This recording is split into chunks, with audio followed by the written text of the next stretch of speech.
Capítulo 19. El nacimiento de Yeshua ben José. Estaba cerca de María Ana tanto como ella me lo permitía. Me encantaba poner mis manos sobre los vientres hinchados de esas hermosas mujeres, cuyos bebés concebidos en la luz eran como los míos propios. Les enseñé cómo entrar en comunión con las almas que estaban creciendo en sus vientres. Cada alma traía frecuencias de luz muy altas, directamente del trono de Dios. Ayudamos a cada alma que iba a encarnar a mantener en perfecta alineación sus patrones complejos de energía multifacética. Junto con Metatrón y los arcángeles Serafín y Querubín tejimos y codificamos las rejillas de ADN con enorme cantidad de información.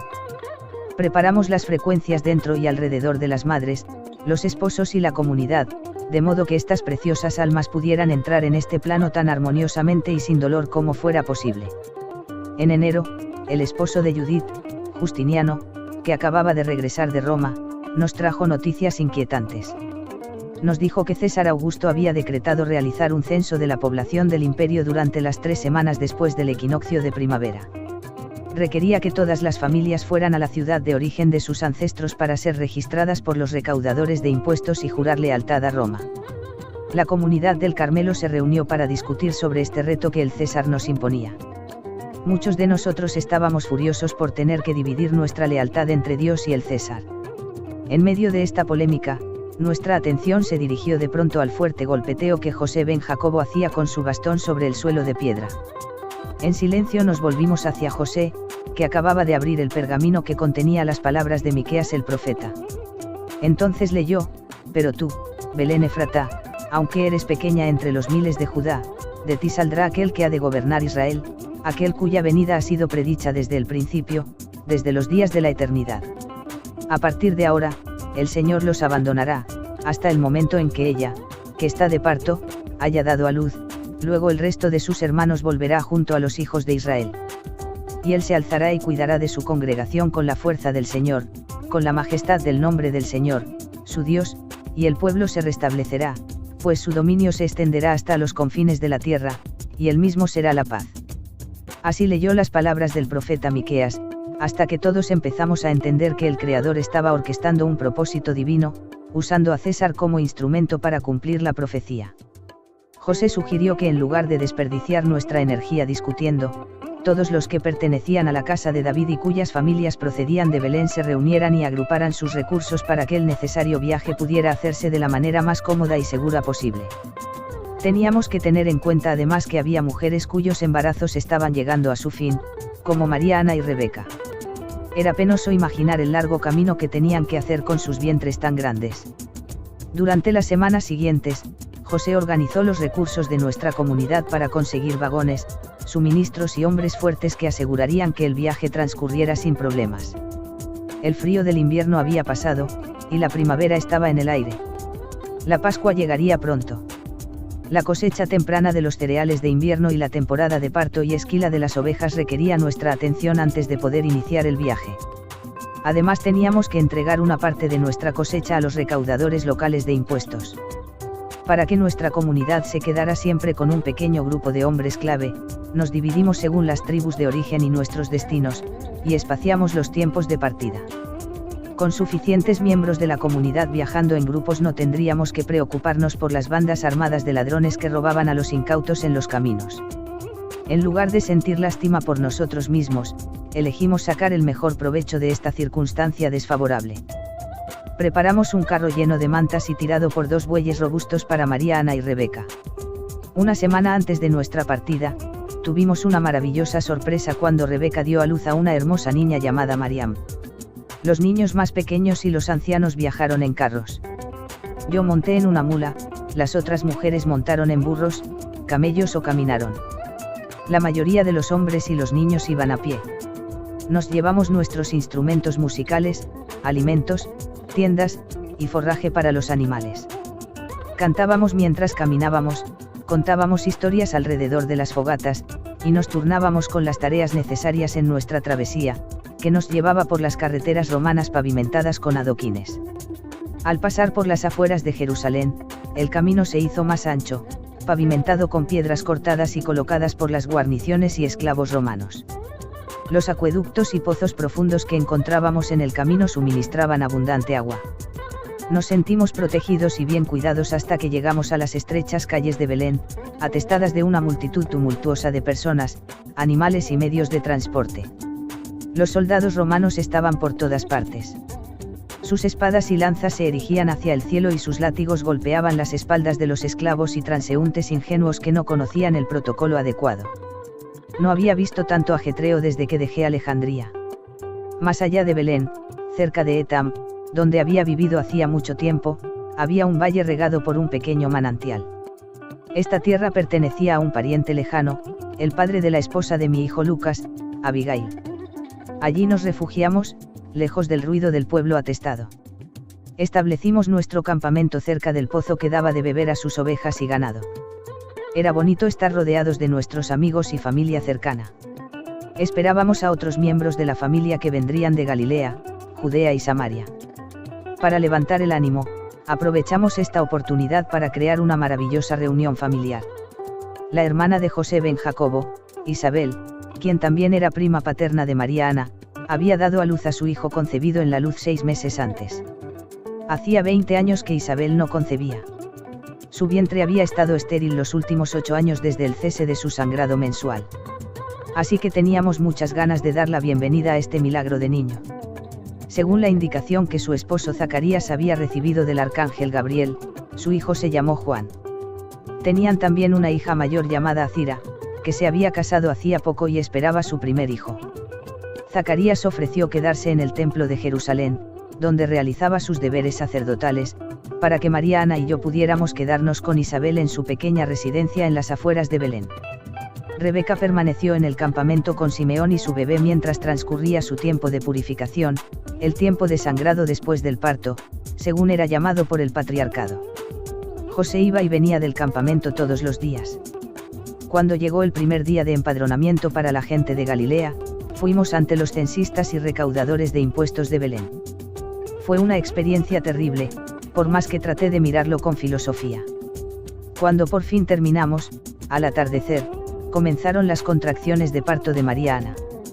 José la sentó en el burro fiel de Isabel, y nos apresuramos a llevarla a una pequeña habitación de la casa de Isabel, situada encima de un establo, que daba a corrales cercados y cuevas en la ladera que se utilizaban para guardar animales y como almacén.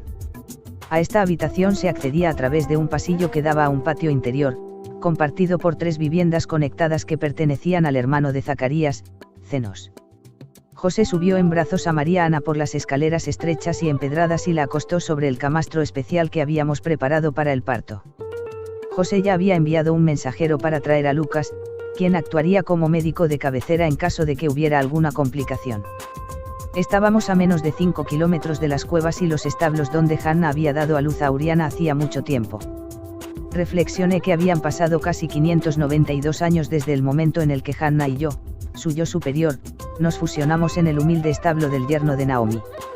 Y ahora estaba aquí en Belén otra vez, esperando el momento por el cual había encarnado en un cuerpo físico hacía tanto tiempo. Subiendo por las escaleras detrás de José y María Ana iba Isabel, que llevaba a Juan sobre su cadera y un montón de sábanas de algodón egipcio en el otro brazo. Yo llevaba vasijas de agua. El pequeño cuerpo de María Ana temblaba y jadeaba. Sus contracciones se aceleraron y se hicieron cada vez más intensas al acercarse la medianoche. Le recordábamos continuamente que respirara mientras empujaba y que se relajara en los dolores de parto. En los momentos en los que no mascaba una raíz para disminuir el dolor, repetía mantras a su amado hijo para calmarlo a él y a sí misma. Con sus ojos vueltos hacia el Santo de los Santos, en el centro de su cerebro, rezó y entró en un estado muy profundo de trance. Revisé la posición de Yeshua y vi que bajaba favorablemente por el canal del parto.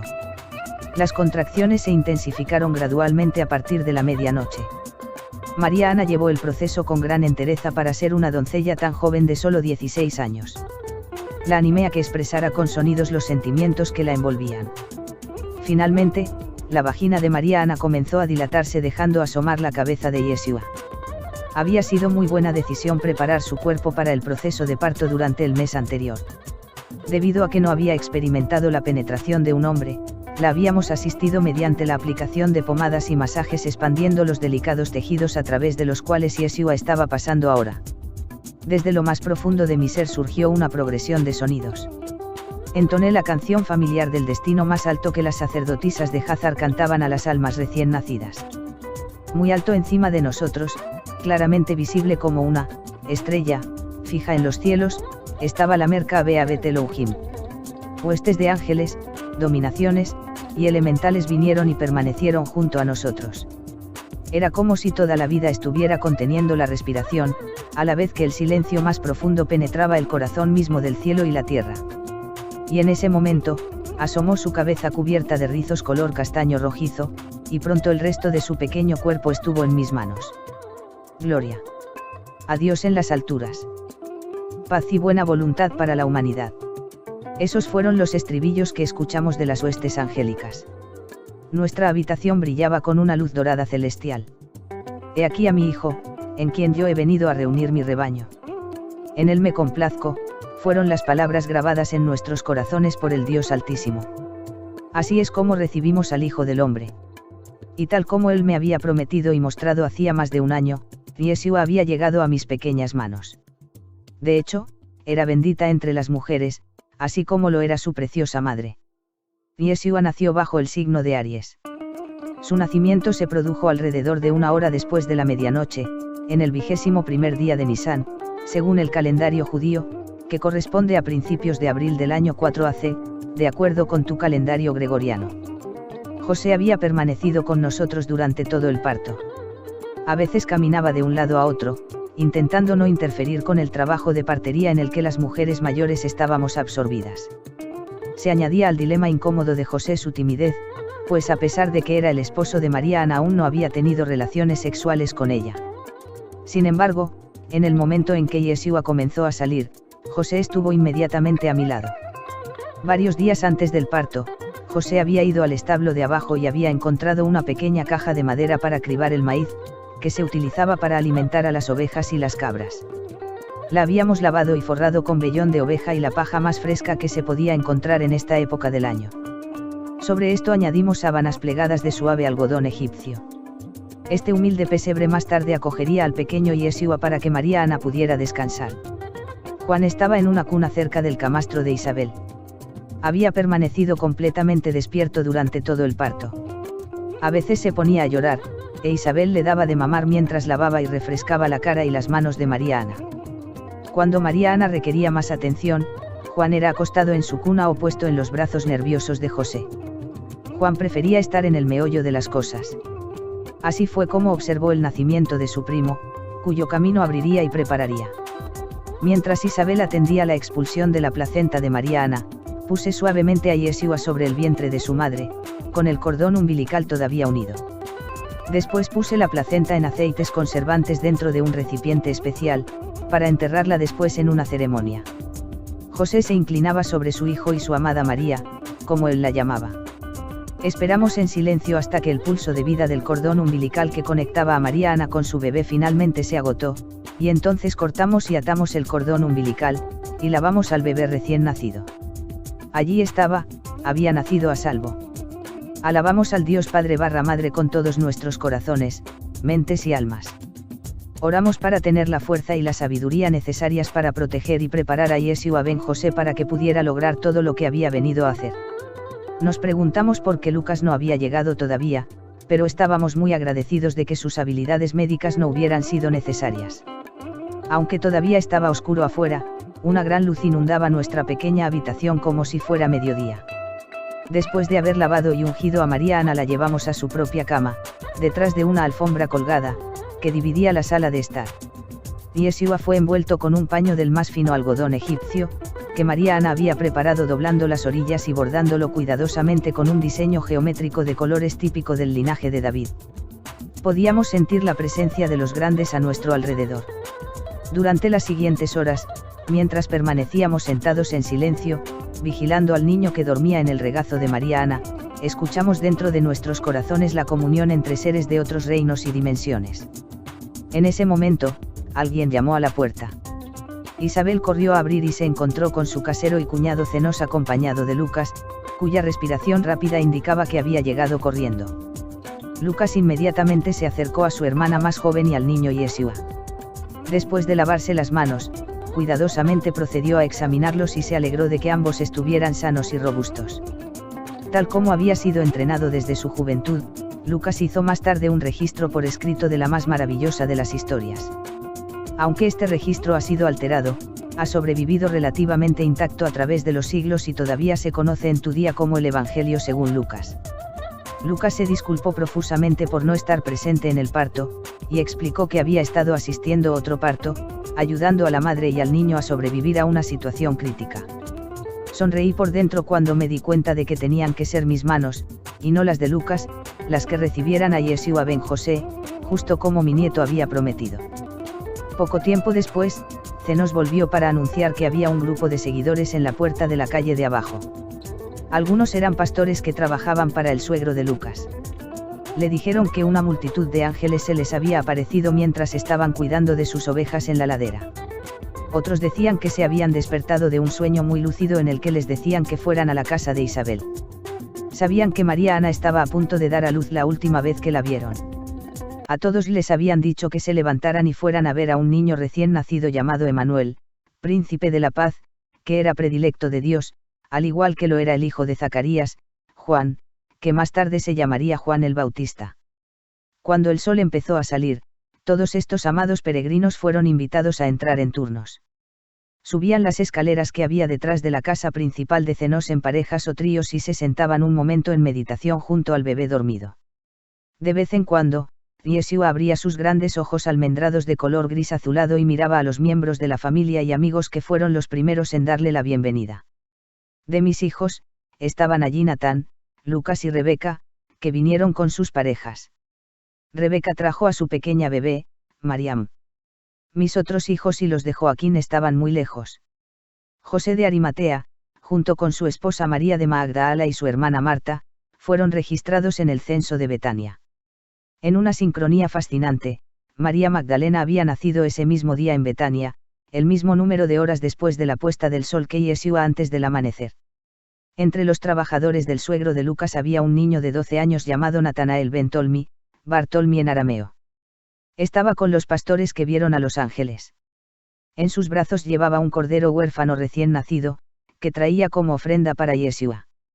Cuando vio a Yeshua cayó de rodillas, diciendo que en una visión que había tenido hacía varios meses había visto a este mismo niño, y un ángel le había dicho que era el Mesías prometido. Sus lágrimas caían en la suave lana de su ofrenda en medio de sus balidous. Cuando levantó la vista, María Ana lo invitó a acercarse. Colocando una mano suave sobre la cabeza de Natanael, ella lo miró fijamente a los ojos y le dijo: «Tú, hijo mío, has sido favorecido por Dios. El que ahora está con nosotros te ha llamado para que dejes el mundo y seas su amigo y discípulo para siempre». Entonces le pidió a José que cogiera el cordero, y ella colocó al niño Yeshua en los brazos bronceados de Natanael. Me doy cuenta, mi querido amigo, de que mi historia se está volviendo cada vez más compleja. También me doy cuenta de que mucho de lo que estoy compartiendo contigo entra en conflicto con las historias generalmente aceptadas hoy por los cristianos. A pesar de que me arriesgo a crear confusión y conflicto en ti, mi intención es aportar claridad y amplitud de miras. Hay muchas cosas que transmitir, y te lo entrego parte por parte, tema por tema, flujo de energía por flujo de energía. Sin embargo, por favor, no aceptes mi historia a ciegas, dale la oportunidad de que actúe en tu corazón, y luego en tu mente. Te recuerdo que estas palabras están transmitidas de manera que puedan abrir y expandir tu conciencia, para que puedas considerar alternativas. Te corresponde a ti discernir la verdad de lo que está contenido en este documento, en función de su poder de elevar, transformar y potenciar tu propio conocimiento. Más que ofrecer otra versión de la historia de Cristo, mi propósito más profundo es prepararte para la llegada del Cristo dentro de tu propio corazón. De esta forma, estás siendo preparado para los grandes cambios que se avecinan. Por lo tanto, abre tu corazón y recuerda las energías que has presenciado a través de tus sentimientos. Te diré además que yo estoy aquí contigo. El único propósito de mi venida hace mucho tiempo es estar aquí en este momento presente. No pienses que estoy lejos en el tiempo o en el espacio, o que lo que ocurrió hace 2000 años no tiene relevancia para ti hoy. Ahora mismo estás en medio del proceso de reescritura de tu historia pasada. De hecho, algunos de vosotros habéis venido desde el futuro precisamente para ello. Yo soy Ana del Carmelo, y he vuelto para dar testimonio del nacimiento de Cristo en ti. Estoy aquí para recibirte, así como recibí al ungido hace 2000 años. Te proporciono una cronología de hechos e historias de personajes conocidos que has estudiado. Sin embargo, es más importante la transmisión de frecuencias de transformación que las palabras a través de las que proceden. Si escuchas más allá de las palabras, es posible que recuerdes quién eres realmente y des un paso adelante para cumplir con tu misión, jugando tu parte en este gran drama de la ascensión planetaria que estamos co-creando juntos.